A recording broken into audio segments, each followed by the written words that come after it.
Hey there, good morning. It is Ben at 10, but I've got a special co-host this morning, Dominique Whipple. Thanks for being with us this morning. Thank you for having me. Good morning, everyone. Director of Ivy Cares at Ivy Tech. So we're going to talk about actually a bunch of events coming up this year. Tomorrow is a big one. We've got Trunk or Treat Fest. Yes. Good timing for that, of course. There's a Heartfelt Harvest, Yes, sir. Angel Tree, and more. Yes. And we're going to talk about Ivy Cares in just a second. We're going to wait for some folks to get on board. But of course, this morning's story is the wet weather that we have across the area. So let me go ahead and just bring up a view of that here right now. And there you can see the saturated conditions that we have all across the area. A little heavier off to the southwest, but it is a 100% chance of rain today. And this will continue for the rest of today, tonight, and into tomorrow morning as well. So there it is. Easy forecast, wet here for us. So you're watching Ben at 10 every Monday through Friday. You'll catch us here. We've got your show live streaming right here on my page, Meteorologist Ben Peine. Thanks for watching here, or Extol Weather on Facebook, Extol Media on YouTube. Thanks for liking or subscribing there, and extolmag.com/weather on the good old World Wide Web as well. And I'm going to bring up to the stage here. I'm going to get rid of the radar there since we just saw that. We also have today, it is Wednesdays with Weddington. So we've got two for the price of one guest today.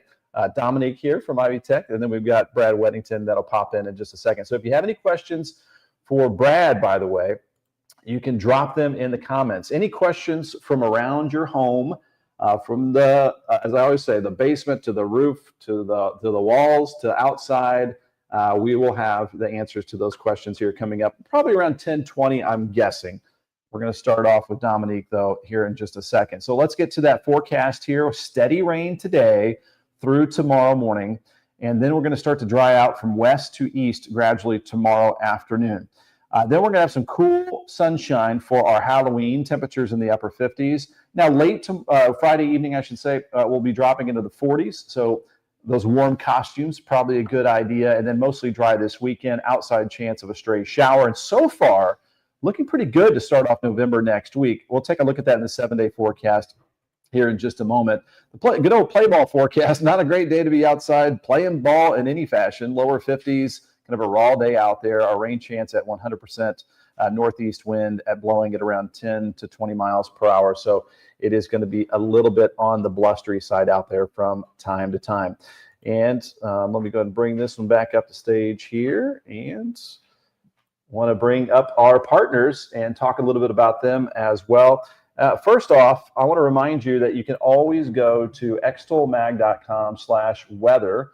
And we've got our live stream up there. You can see me and Dominique Whipple here from Ivy Tech, Ivy Cares, our 7-day forecast that I've just posted. Also, by the way, we've got just a radar section here.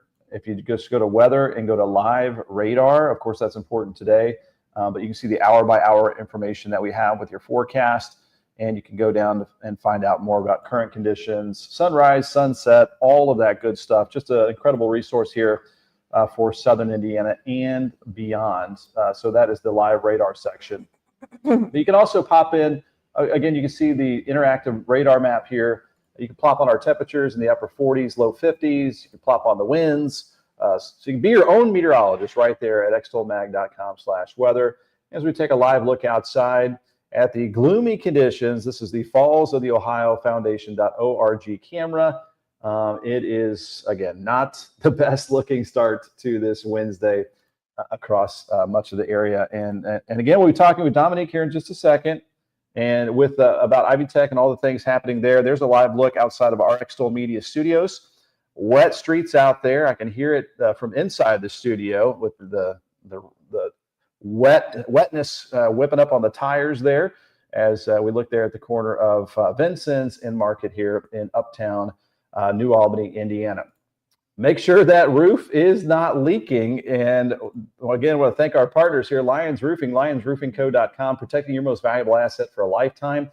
You can give them a shout, 812-294-3595. Free estimates online there as well. We're getting into a busier weather season, so make sure the shingles are in good shape, your roof's in good shape. This is a family-owned company. Good folks right out of Memphis, Indiana. they've got you covered. They also have you covered here at amfam.com, American Family Insurance. This is my insurance agent, Michael Long. You can go to amfam.com and just search Michael Long. It'll take you to his page, 812-578-3072. They've had price reductions in their auto renewals, and I saw that on my bill here recently.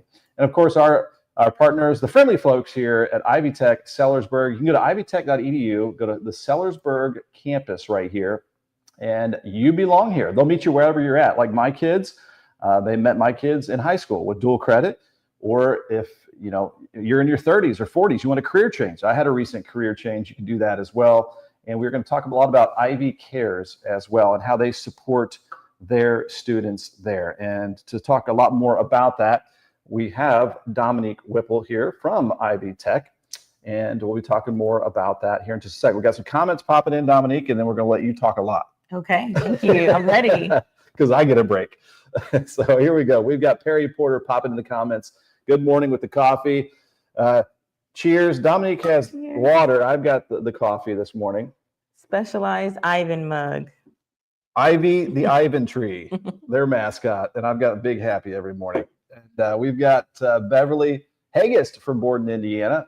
Good morning, Beverly. Lillian Lasley from Litchfield with 52 degrees at her house down in Grayson County, Kentucky. Christian Walker up in Carmel, Indiana. 43 degrees there, a little cooler to the north. We do a countdown to all the different things, and he helps me out with Christmas is 57 days away, and New Year's is 64 days away. So we'll have that countdown graphic coming up. Mary Dale saying, good morning, Ben and guests. Dominique right here. Good morning. Orlean Whitlow, good morning. It's now 51 drop there in Hodgenville, Kentucky. Tim Furnish with a soggy weather report there in Madison, Indiana. It's soggy for all of us. And Christian Walker, again, the holidays are getting closer. We're going to talk some related holiday stuff as well. Yes. And that is my mother. Your mom? Hi, What's Mom. her name? Roxana Whipple. Roxana Whipple. Thanks for tuning in here this morning. And let's get to that. Let's get to what we're talking about here this morning. And so again, there you can see my name right here. And then we've got Dominique Whipple right here, Director of Ivy Cares. So let me go ahead and bring this up. So you can go to ivytech.edu, Student Services, Support Services, and Ivy Cares. And this is the page we're talking about right here. So what is Ivy Cares and how it relates to the students at Ivy Tech? Okay, so Ivy Cares is the Student Wraparound Services Department. Like we said at Ivy Tech, you belong here, and we really specialize in meeting people where they are. And so we know that life still happens while you try to attain degrees and get different accolades. And that's what Ivy Cares does, is they provide you with additional assistance so that you can be successful. So if you see right here on the page, let me bring that up. We specialize in a number of different things, but these are the core things that we focus on throughout the year. So Ivy Assist is a community resource platform. You can go on there and put your zip code, and you can find resources from all over the world, anywhere from transportation, education, housing, emergency assistance, food, and legal. There's several categories. And then we have a student emergency aid fund. So students who are in emergency situations can click the link, explain what they're going through, and apply. Okay. We have a committee of around 5 people who meet and discuss the different things that they have that can help the students who are applying. And then we get back with the students within a couple of days, and we let them know what the decision is. I always say that it's never a no. If we don't have the resources there on the campus, then we work with community partners to be able to fill in the gap. And so that's really the fun thing about emergency aid. Yeah. And then we do fundraisers throughout the year with our foundation team. So I see there's the application right there. Yes. Yeah, that you mentioned. To help replenish those funds. So the next thing is food access. And this is something that I'm really passionate about. We love to step in and fill the gap, but we actually have a food pantry on our campus inside of our office, and it's expanding. So students can come once a week and get the items that they need. Not only do we have non-perishable items, but we have a big freezer and refrigerator. So a lot of times we have meat and milk and eggs and different things that a lot of pantries may not have. And so I'm really passionate about that. When, we're growing it, we're moving into a bigger space. We have some grants that we're working on that are coming down the line. That's what I was going to say. It's got to come from somewhere. So yes. I'm sure you're asking the public to help out. Yes, sir. So we partner with Dare to Care, like a lot of people do in this area. And then our foundation does fundraisers and we raise the money. But we've also put in for a couple of grants. But we allow people to come into Ivy Tech and drop off donations at the front desk during our office hours. Okay. So that's around the 9 to 5 area. And you can drop it off at the front. If you'd like to come and see the space, I've invited people several times. Nice. So you can come at the front desk and tell them to come and get me, and I'll show you the area and what it looks like and where we're expanding to. But we can accept refrigerated and frozen items. You know, it's going to a good place. I mean, you know, a lot of folks at Ivy Tech are just trying their best to get to the next level. Yes. You know, and Yes. and making post-secondary education and college education accessible. Yes. Is and being a hub in our community with all these these services you guys are providing. Right. And I'll tell you something, Ben and Extol family, yesterday, we had 22 food pantry appointments. Oh, wow. So it is, So it's happening. It's worthwhile. Yeah. Yes, it is definitely worthwhile. Like I said, that is one of my favorites. And I'll say that a couple of times. So don't hold that to me or against me. But the next thing that we provide is technology assistance. So a lot of times that's a barrier for people who are entering post-second education, right? So in K through 12, they're starting to give you these Chromebooks. And so students have access to technology. Here, we're seeing that that's a barrier, and the Chromebooks just don't support some of the programs and the software that people need to use. So we have loaner laptops that students can rent out for the semester. The other layer there is like, okay, you can give me this laptop, but what if I don't have access to Wi-Fi? Right. And so we have portable Khajiit Wi-Fi devices that students can check out as well. And you can use that on an 8-week basis because that's what our terms are on. And if you need to recheck it out, then that's a process as well. I mean, that's the definition of accessible, allowing students to have that access to the information that they need. So the next one up here, transportation services, resources. Yes, so our transportation services are actually rerouted through our emergency aid process. This is a new process for students. And so it gives us a wider picture of why the student is experiencing a transportation insecurity. And so we get more details. And what we normally do is give them like an Uber or a Lyft gift card that they can utilize or a gas card. So nice. That's really exciting. So we can paint a better picture of like why they need this resource. And then the next one is so important this day and age. Yes, because of course we want you to come to college, but what if you can't get there? Yeah. Well, I mean this one, mental health too. Oh yeah. Both. Yes. Both are very Both important. of You got to them are get really there. important. And so once we get you there, we're trying to keep you here. So that's the mental health part. Keep you happy. We have a counselor who is 100% free. And I think that's the big selling point. Huge. Yeah. Is access to healthcare, especially mental health care, is something that's a barrier in our community. And we have someone there who's 100% free.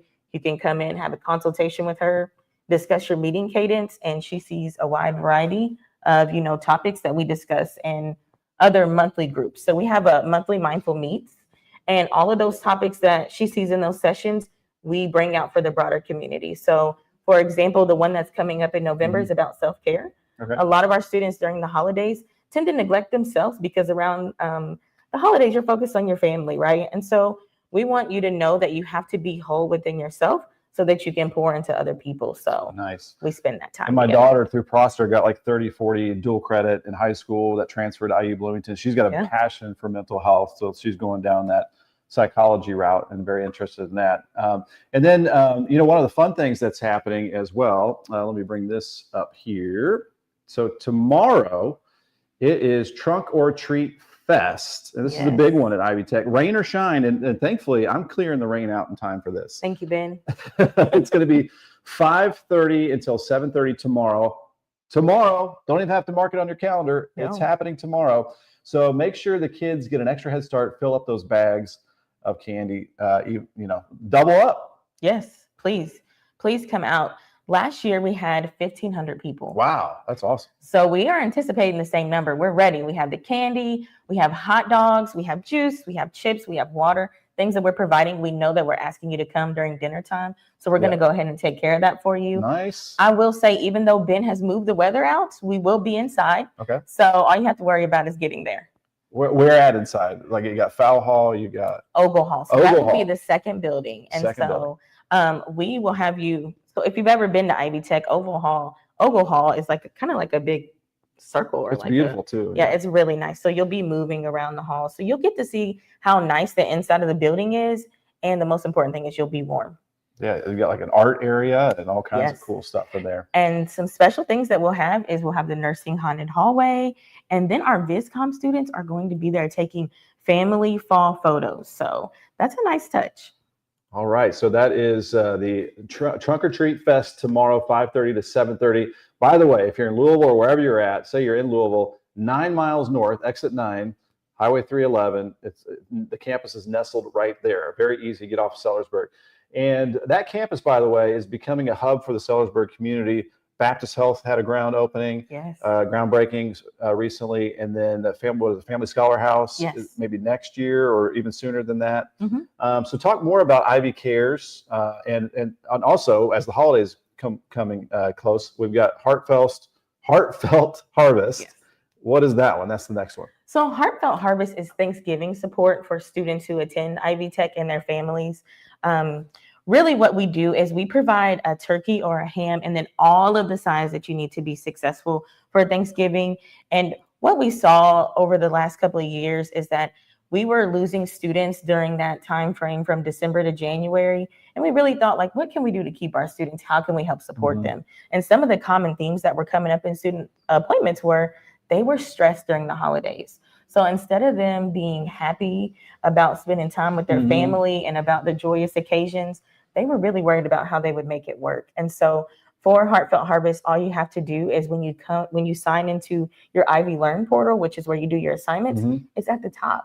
And so that was another way that we captured a lot of people. So when you're going to do your assignments and you're stressed, you see right that there. Link that's like, hey, if you need help this holiday season, please click this application. And so once they sign up, we have people donate from November 3rd until November 17th. Okay. So that's any type of green beans, corn, mashed potatoes, macaroni. Like I said, we have a refrigerator and a freezer. So if you even want to donate a turkey or a ham, you could do that as well. And then we also provide a dessert, which I think is really cool because you should have everything that you need for the holidays. And I'll share a little bit about some of the numbers over the years. So last year we had 60 applicants.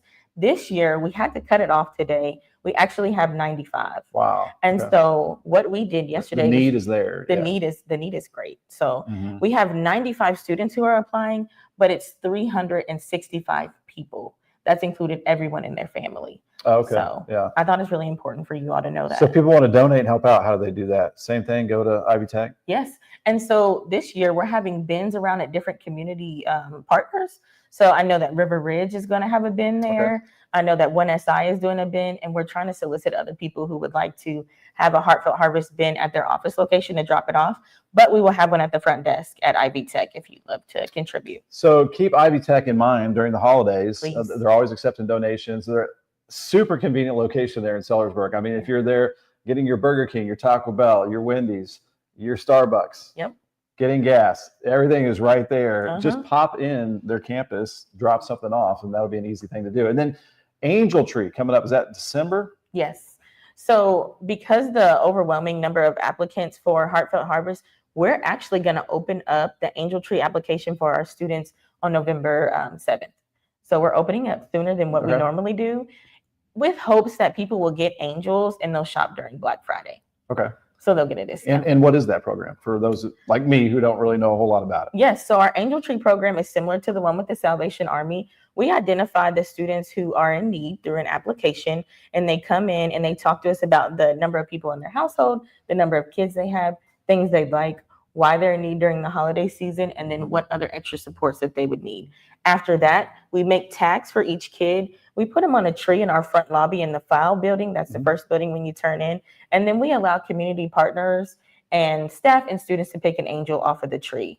You have to return it by a certain deadline. And the rest of the angels that are left, we take a big shopping trip and we buy for those kids. And then the parents get to come in and pick up. And that part is one of the most rewarding parts. Just the gratitude that people have and knowing that you've been able to fill the gap during the holiday season is a really important feeling that Ivy Tech is able to give back to. Well, I think it's awesome how, I keep saying accessible, making it easy for people to, click on that link or apply, or even making it easy to donate. And again, there's just a ton going on there at the Ivy Tech Sellersburg campus. So thanks for talking about it. And Dominique, you've been with them for 5 years. Yes, from New Albany. Yes. Give us a little bit about your background. So I am born and raised here in New Albany, Indiana. I went to school at New Albany and Rock Creek. I am a Sycamore, so an ISU two-time alumni, both my bachelor's and master's degree from there. My bachelor's was actually in psychology, so it's not too far off for me to be in this field. And my master's is in higher education. So Ivy Tech was just a great fit for me. I was an intern there whenever I was in grad school under our previous vice chancellor. And then I worked my way up. So I was a student support specialist and academic advisor. Then I was the assistant director of IB Cares, and I now serve as the director. And I've been in that role for about 3 years. So sounds like a good role for you. And thanks for everything that you're doing. Thank you. I appreciate that. Thanks for having me. Thanks for telling me all about it. So nice to meet you, Dominique. Nice to meet you, Ben. And one more time, we'll put her name down below right there. If you ever want to learn more about IB Cares, to donate, I'm sure she can help you out. Yes, please contact me. I'm willing to talk. Thank you. Perfect. All right. Thank you very much. We'll let you get out of here. Again, that's Ivy Tech Sellersburg. I'm going to pop on the radar here one more time as we take a look at what's happening out there. Thanks once again to Dominique. Everybody say hello. Before you leave, Dominique, before you completely take off, I had a couple comments popping in here. We've got, we love you, Dominique.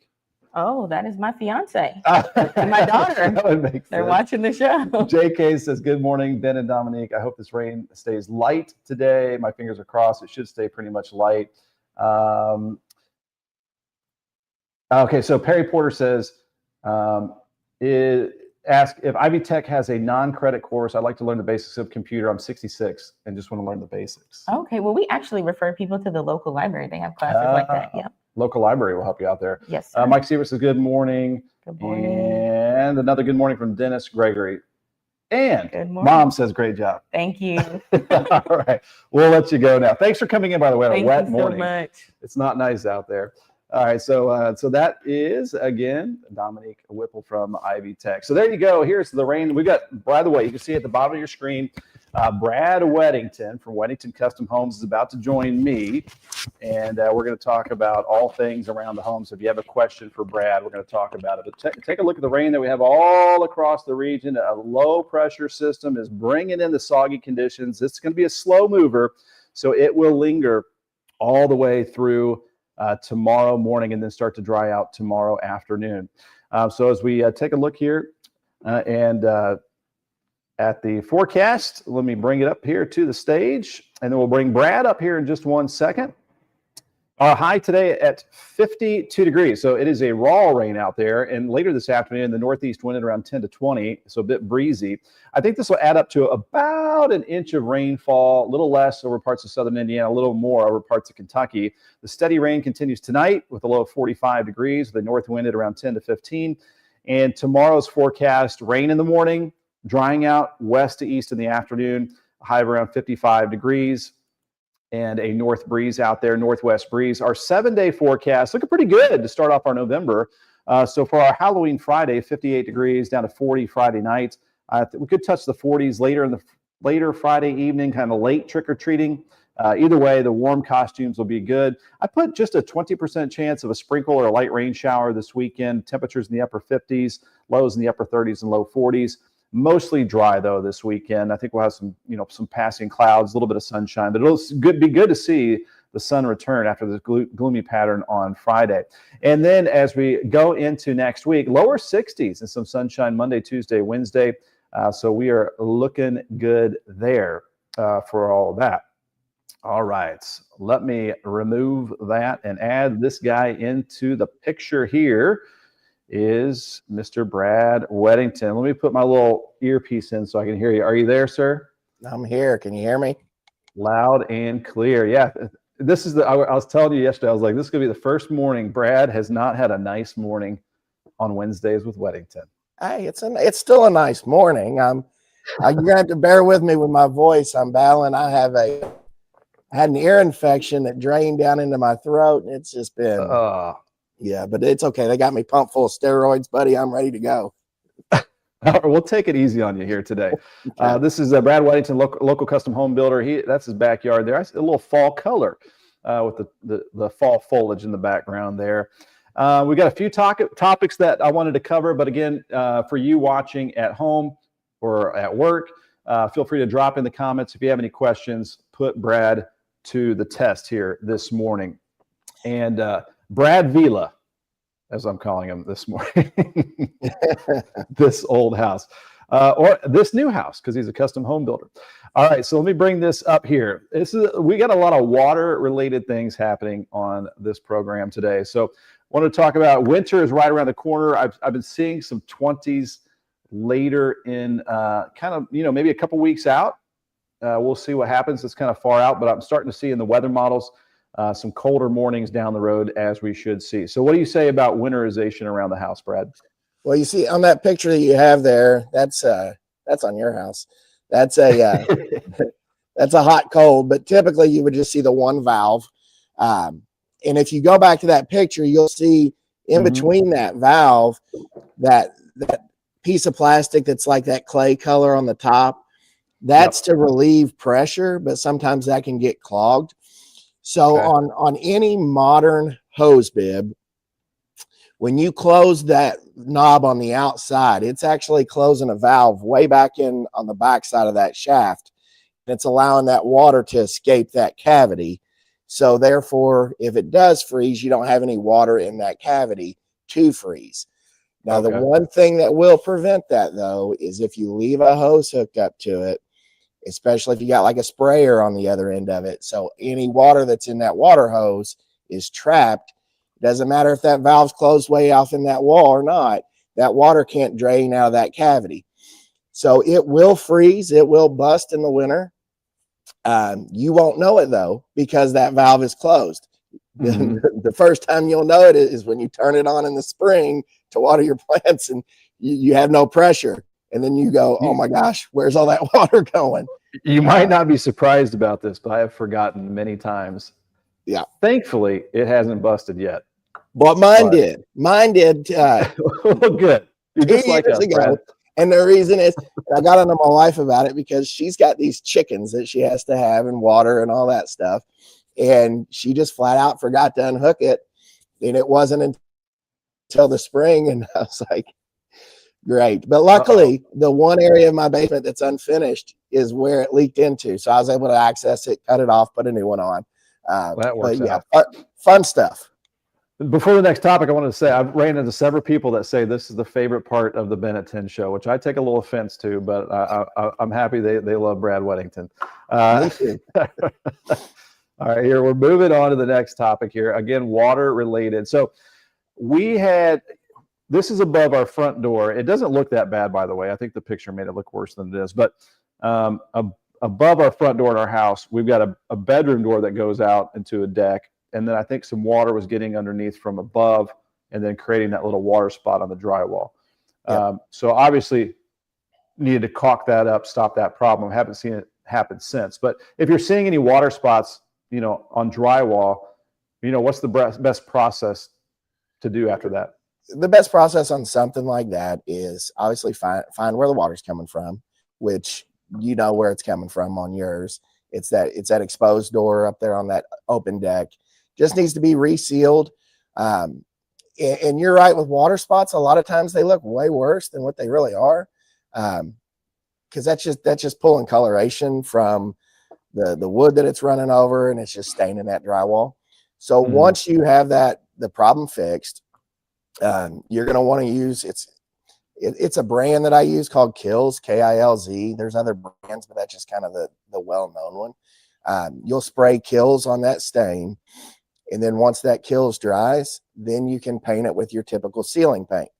The mistake a lot of people do is they'll get the leak fixed and then they'll just paint over it with paint. Well, if you don't Kilz it, that stain will bleed right through that paint. Okay. Yeah. So the main thing to keep that color from permeating back through is to run some Kilz on it, and that's going to kill the stain. All right. I've got a question here from JK's. Got a question for Brad. I've got an older home with a front porch overhang. It has a downspout. It's really ugly. Some of the components are fiberglass. A recent hailstorm has broken places in it. Do you have any idea how involved it would be to remove it and replace with a regular awning? Without seeing it, it's hard to tell. But what I think he's saying there is, so the overhang got damaged. Yeah. We've got a house right now actually that the front porch is not a large front porch, but his front porch it still needs a gutter. And he didn't want ugly downspouts running down his custom columns, and I get it. So we actually did rain chains on both ends of the downspout or of the gutter. So what a rain chain is basically there's a hole drilled in the bottom of the gutter, and this chain hangs on into that hole and goes all the way down to the ground. So as water runs down that chain, it diffuses the water, so it doesn't make a pool at the bottom, but it still gets that water away from the roof line. It's a decorative way to be able to run a downspout, basically. Okay, and other than if you wanted to replace the whole overhang, all right, so let me see. Recent broken places in it. Do you have any idea? Involved, remove it and replace with a regular awning. So there are like commercial awnings, those ones that roll out, and then like mine is like metal and at a slope so the water comes off of it. So I guess there's just different things you can do as far as replacing. The problem with the fiberglass is, especially if that's not just your ceiling but your roof too, if it's a one panel, that fiberglass is exposed to the sun, heat over years and years. It's going to get brittle, and then when you get a hailstorm, it will chunk it out. But like I said, without seeing it, it's hard for me to give the best advice on it. But I would say that's probably what it is. You can remove that fiberglass and go with metal like we did on yours, Ben. That's going to give you a lot more years of use. And then as far as the gutter at the end, I would make sure that gutter was aluminum, and I would do either a rain chain on the end, or you can do what's called a spitter. And a spitter is basically a little piece that mounts to the bottom of the gutter, and it also diffuses that water out, so you don't have just a driving edge there. All righty, and we got a comment from my mom. Thanks for helping with my door. Yep. We talked about doors before and how to try to fix those. All right, next topic here is I saw a video that you're supposed to drain your water heater once a year. Guess how many times I've ever drained a water heater in my entire life? Is that about right? 0. Jay, by the way, says, thanks, Brad. And we're going to get your forecast here in just a little bit, but we've got some fun topics here. I didn't know about this until my wife passed it along. So what do you say about draining a water heater? It's absolutely 100% accurate. It's something that you should do. Now we get into kind of the nuts and bolts of a house. So over 90%, I try to make it 100% of the homes that we build. It just depends on the homeowner. We try to do water softeners. And the reason we try to do water softeners is we have such a high mineral content, calcium especially, lime and stuff, in our water in Southern Indiana.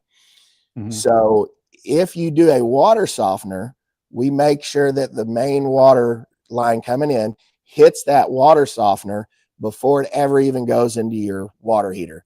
It's going to like double, triple the life of your water heater. But let's say you don't have that luxury and you've just got hard water going into your water heater.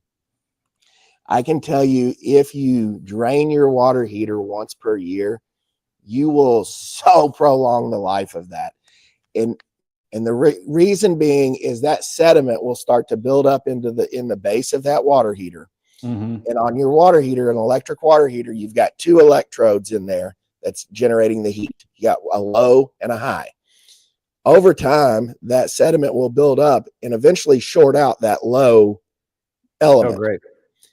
So you're only working off your upper element, and the more sediment buildup you have, the less volume of water you're actually getting of hot water because it's being displaced by that sediment.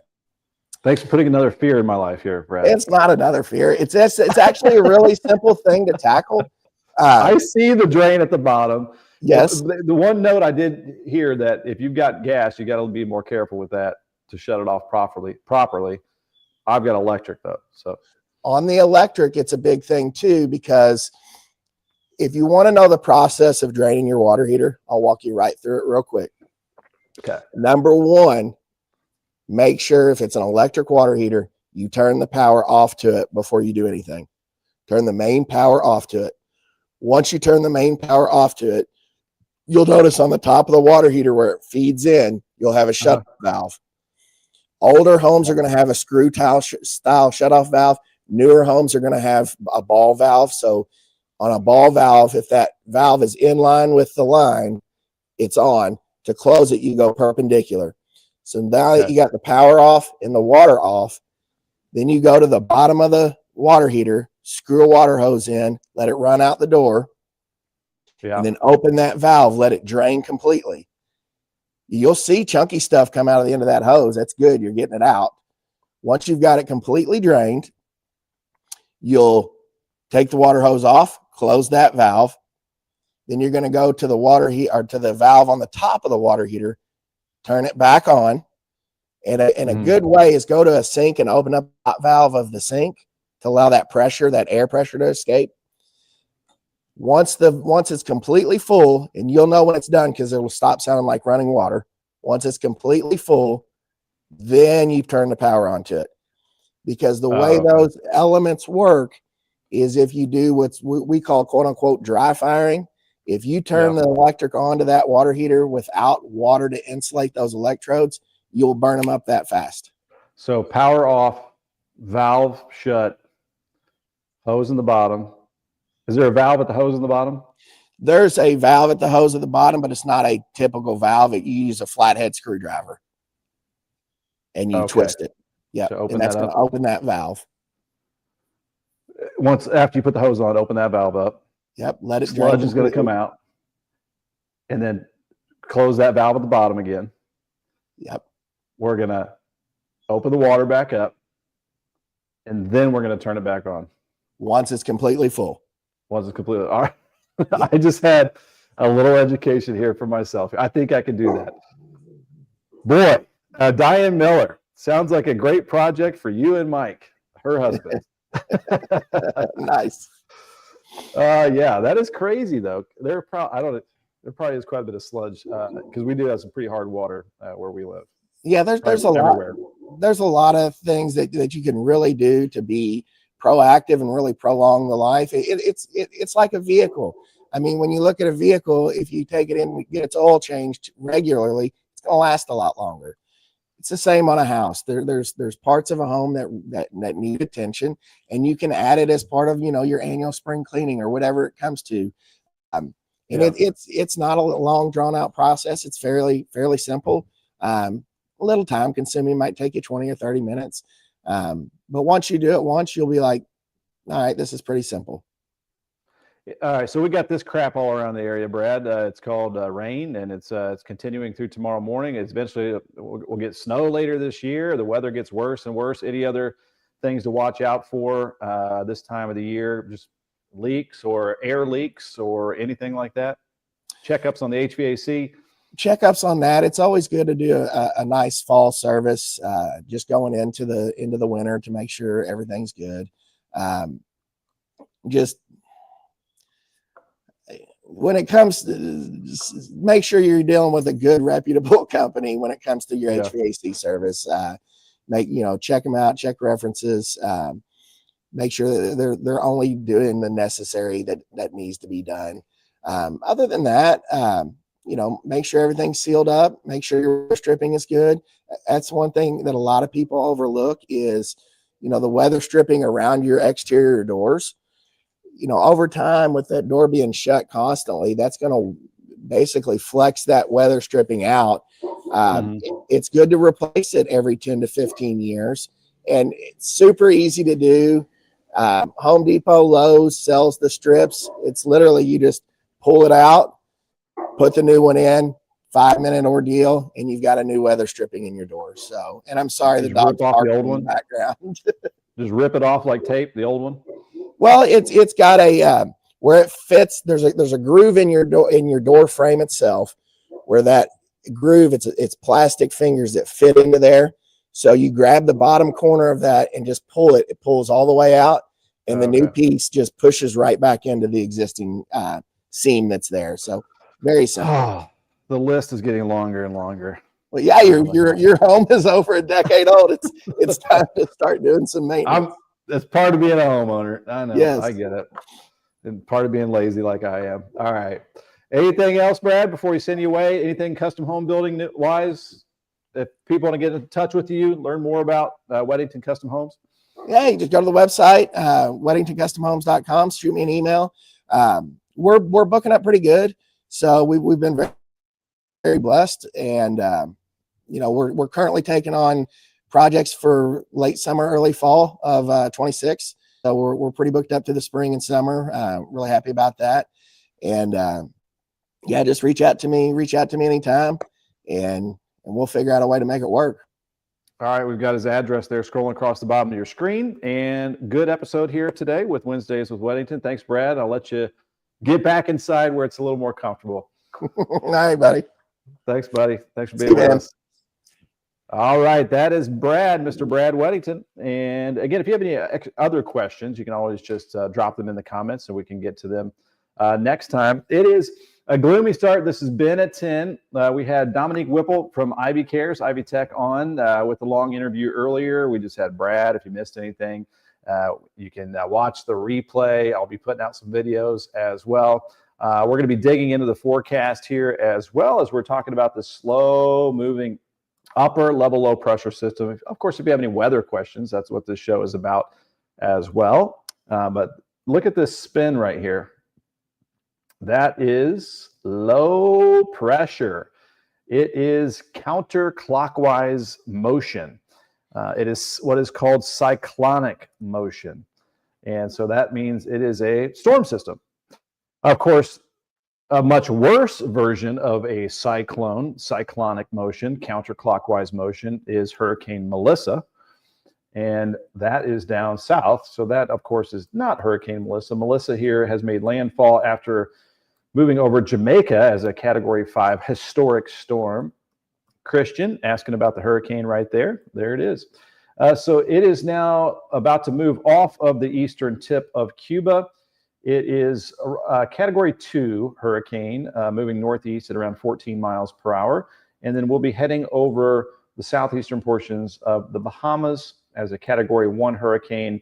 And then bye-bye Melissa. And that name will likely be retired, I would assume, because of how destructive that hurricane was. I believe it was the third strongest, most intense, tie for third, with a pressure of 892 millibars. And just to give you some perspective with that, regular air pressure here for us is 1,013 millibars. You get down to 892 millibars, super low pressure. So the lower the pressure, the stronger the storm. So tied for third lowest pressure ever in the Atlantic Ocean. Incredible amount of wind speeds with that storm. All right, let me get rid of that there. So, but of course, this low pressure, not as low as Melissa. So there we go. We've got this slow mover. What's going to happen with this is that this is low pressure centered, I would say Western Tennessee is where the center of the swirl is. This is going to slowly move off to the east tomorrow. So gradually from west to east tomorrow afternoon, we're going to start to see that rain slide to the east. So we can take a look at the weather model data and plan this out. And I would say we're going to see about an inch of rainfall, give or take. I would say less over southern Indiana and then more over Kentucky, where we see some of those heavier downpours over Kentucky right now. So we can get into that here in just a second. But also, I would be remiss if we forget about the weather jokes and the weather history. And so I do want to do that as well. So let's go through the normal stuff. We'll do radar tours. We'll do the weather model data.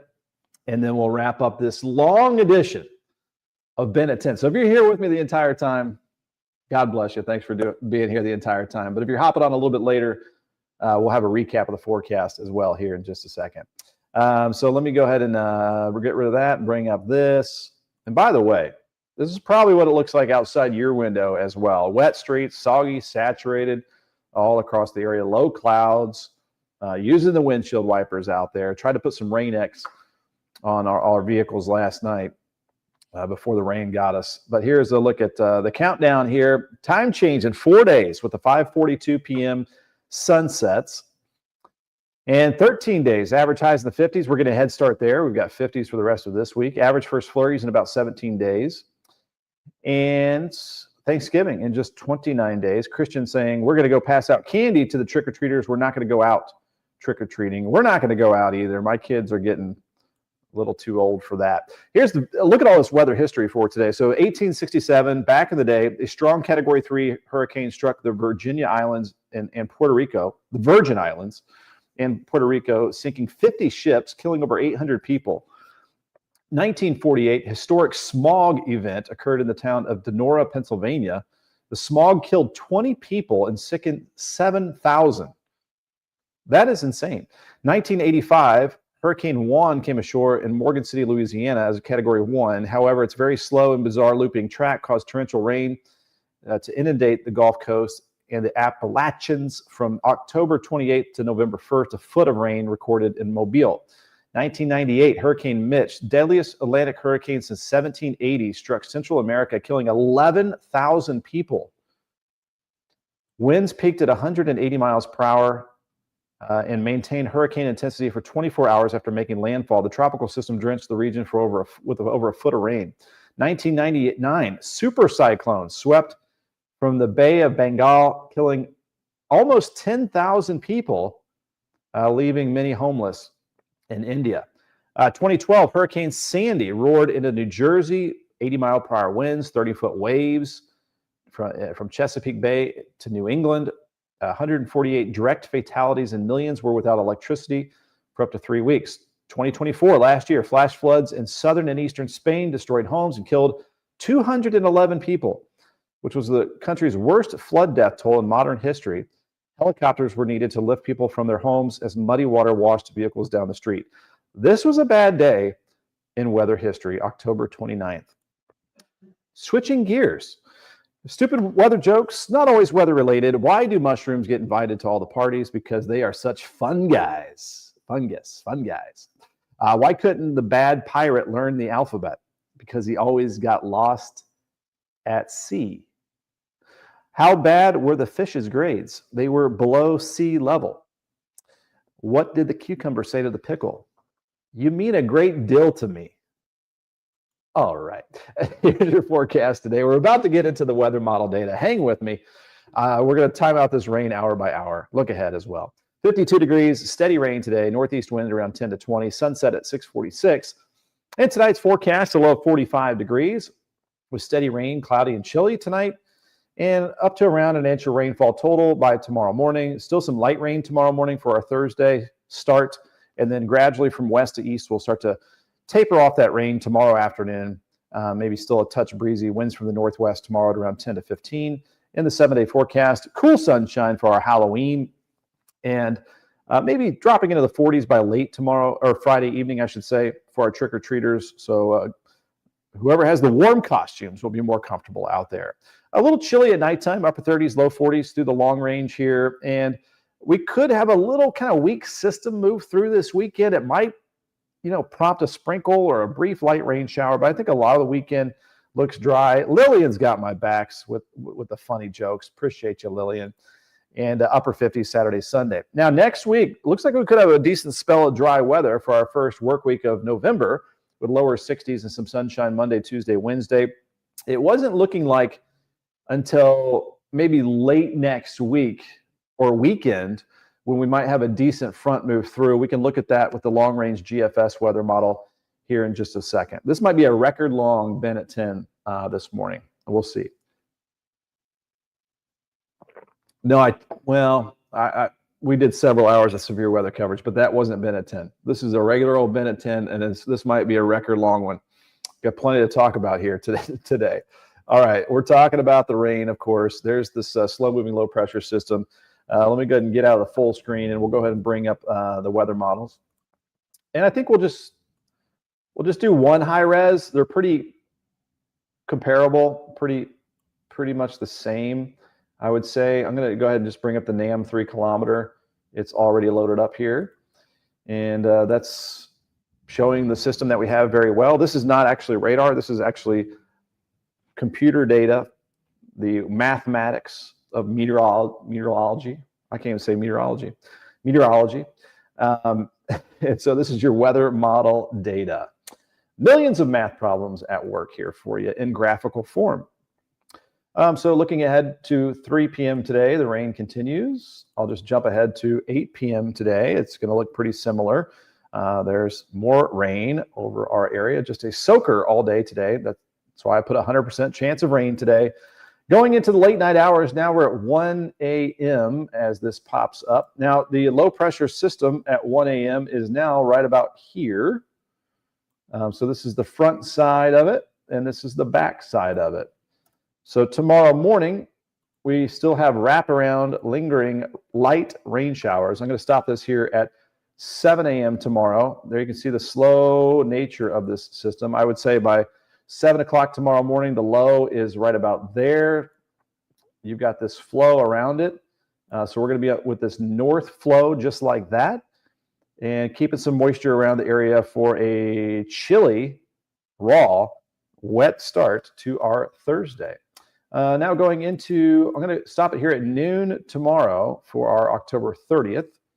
There you can see maybe some sprinkly stuff left over.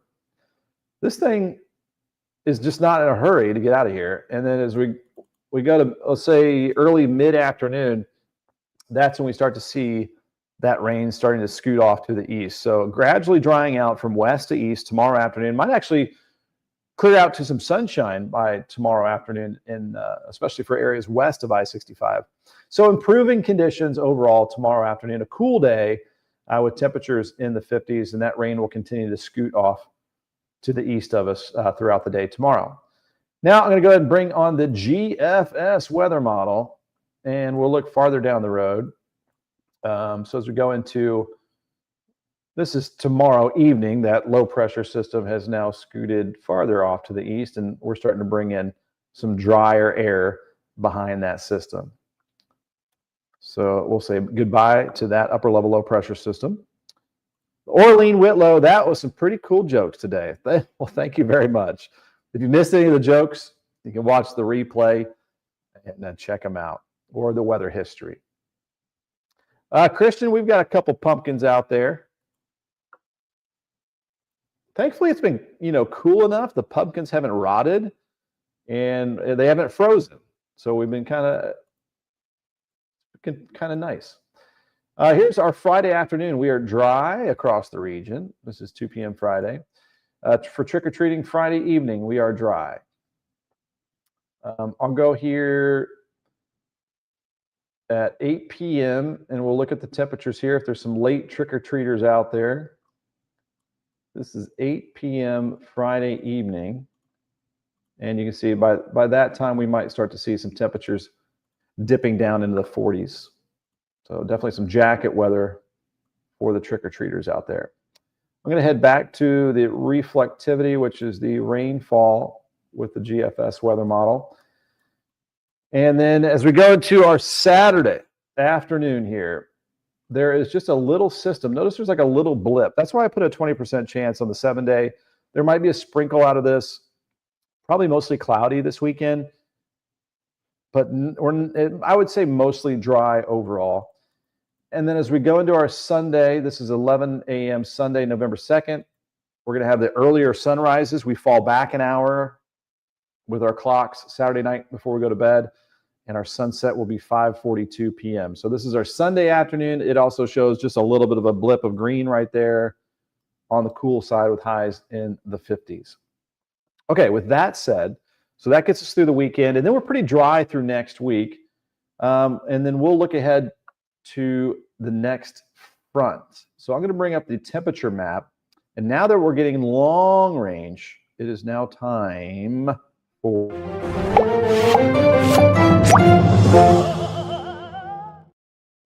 the Ben on a Limb segment. Cheers if you're still with us here this morning at 10:55. Record long Ben at 10. All right. We're cruising along here, and we might kind of fast forward a little bit. I'm going to jump ahead to later in the week. So the 2nd, that is Sunday, 3rd, Monday, 4th, Tuesday, 5th, Wednesday. The 7th is Friday. Let's jump ahead to the 7th.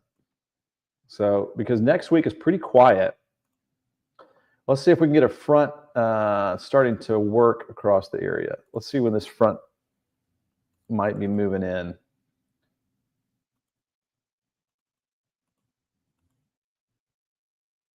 Okay, I'm not seeing anything there. Let me go to the 7th. All right, now we're starting to see a low pressure system developing, going to the 8th of November. So now we see a temperature clash. So this would be not this weekend, next weekend. Out ahead of a cold front, you'll get a surge of warm air. Behind it, there's cold air. There's this clash of air masses right here. And both the GFS and the European weather model were showing this for the weekend of around the 8th of November. So ahead of this, it actually shows temperatures in the 60s. So we might be kind of up and down with the temperatures here over the next couple of weeks with this weather pattern. And let me clear that out. And as we go into, this would be the 8th night, going into the 9th. What is that, Sunday? Some of that cooler air starting to spill in. So as we look to the northwest, there is some chilly stuff up in the upper Midwest. That will modify before it gets here, so it won't be that cold. But now we go into the 9th afternoon, and we're starting to see some cooler temperatures showing highs in the 40s there. So what would that be? Sunday the 9th, I believe. Let me clear that out. And then as we go into the following week morning, this is the 10th. That's the coldest I've seen on the weather model so far. We'll see if this will happen. But it shows that would be a hard freeze across the area with lows in the 20s throughout the Ohio Valley and the Midwest. So that, if that continues to hold true, we'll see if it does. It did yesterday. When you start to see the weather models doing the same thing day after day, your confidence goes up that this might actually happen. Again, we're on the bend on a limb segment, so we're looking pretty far out. But this would be, I would say, a couple Mondays from now, right around the 10th of November, we might get a little shot in maybe our first real hard freeze across the area. So again, we'll just have to wait and see if that happens. Down the road, this would be the 10th afternoon, showing some chilly stuff with highs in the 40s. Looking a little November-y. I mean, November is going to do what November does. And let me take a look real quick. We'll bring up the CPC, the Climate Prediction Center's 6 to 10 day outlook, and see what they're checking out. We've got near normal temperatures. So what this shows is that the west is under a ridge and the east is under a trough in the jet stream. So this would be cooler than normal, and then this would be warmer than normal. And we're kind of on the edge, so no extreme high or low for us over the 6 to 10 day outlook. And then as I bring up the 8 to 14 day outlook with the Climate Prediction Center, it's pretty much the same. This ridge builds a little farther to the east, still a trough over the east. So way above normal temperatures over the western United States and the central United States. And then we're kind of near normal here. So it doesn't look like anything crazy here for us anytime soon. Okay, that has been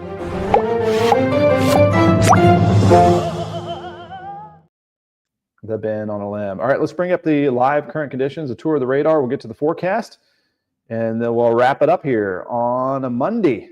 Why would we go back to Monday? It's Wednesday, October the 29th. Hey, that made me feel better. It's not Monday. All right, so here's the rain that we have across the area. Scattered light rain showers over Indiana. It's a 100% chance of rain today. And there's probably even rain that's not showing up on the radar. The radar beam goes up at an angle. And once you're up around Seymour and Bedford, it's probably the radar beam's probably about 3,000 feet above ground. And so there's probably mist and drizzle that the radar's not even picking up on beneath the radar there. But as we go up full screen here with, again, this tour of the radar, there you can see the scattered showers over southern Indiana, zooming in here to New Albany, and over the Knobs and Jeffersonville, Sellersburg. There you can see the steady light to moderate rain that we have. And then we've got some heavier pockets as we look through Metro Louisville, coming down a little bit heavier over PRP and Valley Station and down to Fairdale, Hillview, Highview, and then even farther south, it gets a little bit heavier. Brandenburg, some steady rain over your area, and coming down pretty good around Litchfield and Hodgenville for you guys. Lillian Lasley in Litchfield and Orlean Whitlow in Hodgenville getting in on some of that heavier rainfall. So that's what we're going to have out there for today. Let's do a forecast recap, and then we'll wrap it all up here. So today, a high of 52 degrees, steady rain, a bit breezy this afternoon, northeast wind at around 10 to 20. And then tonight, a low of 45 degrees, more steady rain, north wind at around 10 to 15. Tomorrow morning is not going to be pleasant, 40s and light rain. Afternoon tomorrow, improving west to east. We'll have that rain starting to slide off to the east. Our sunrise at 8:07, our sunset at 6:45. And the big old 7-day forecast here for you. We've got cool sunshine returning for our Halloween, upper 50s for Saturday and Sunday, maybe a sprinkle, maybe a brief light rain shower, but I think mostly dry conditions and probably mostly cloudy overall for Saturday and Sunday.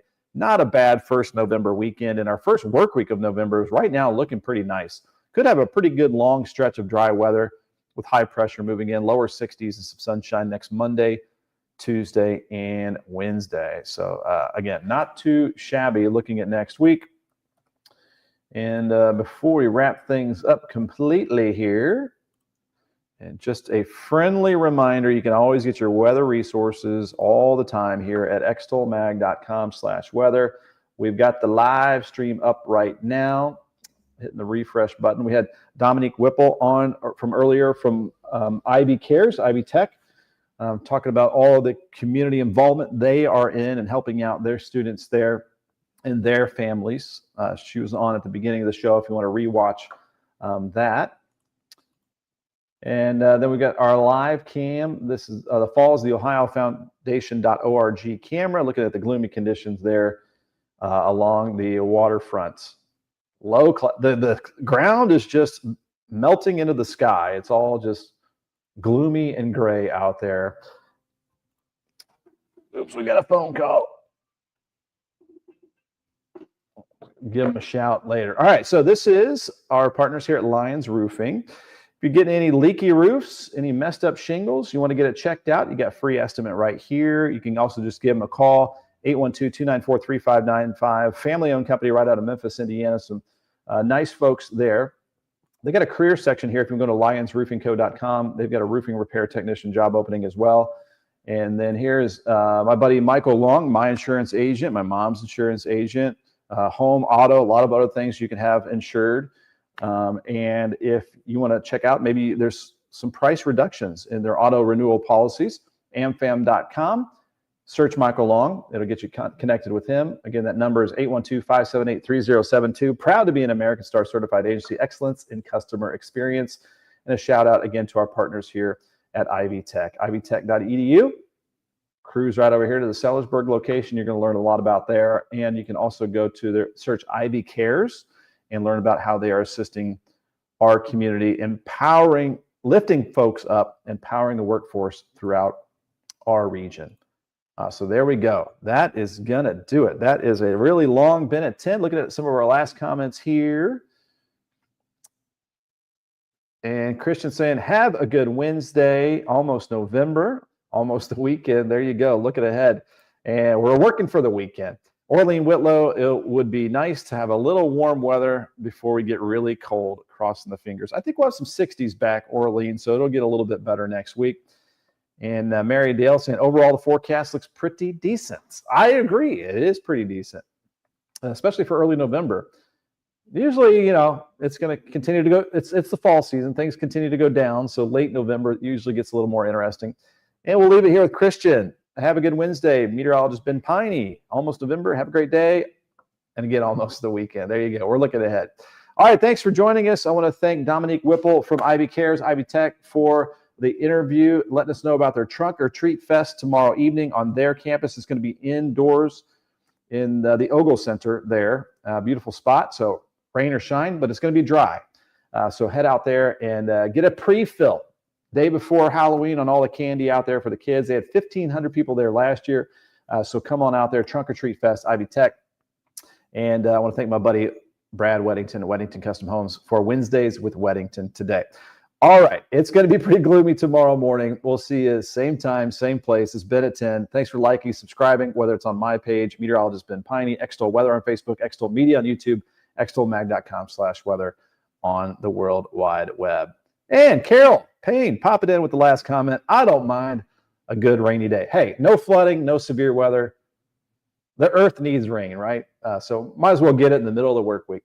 All right, we'll see you guys later. Have a good one.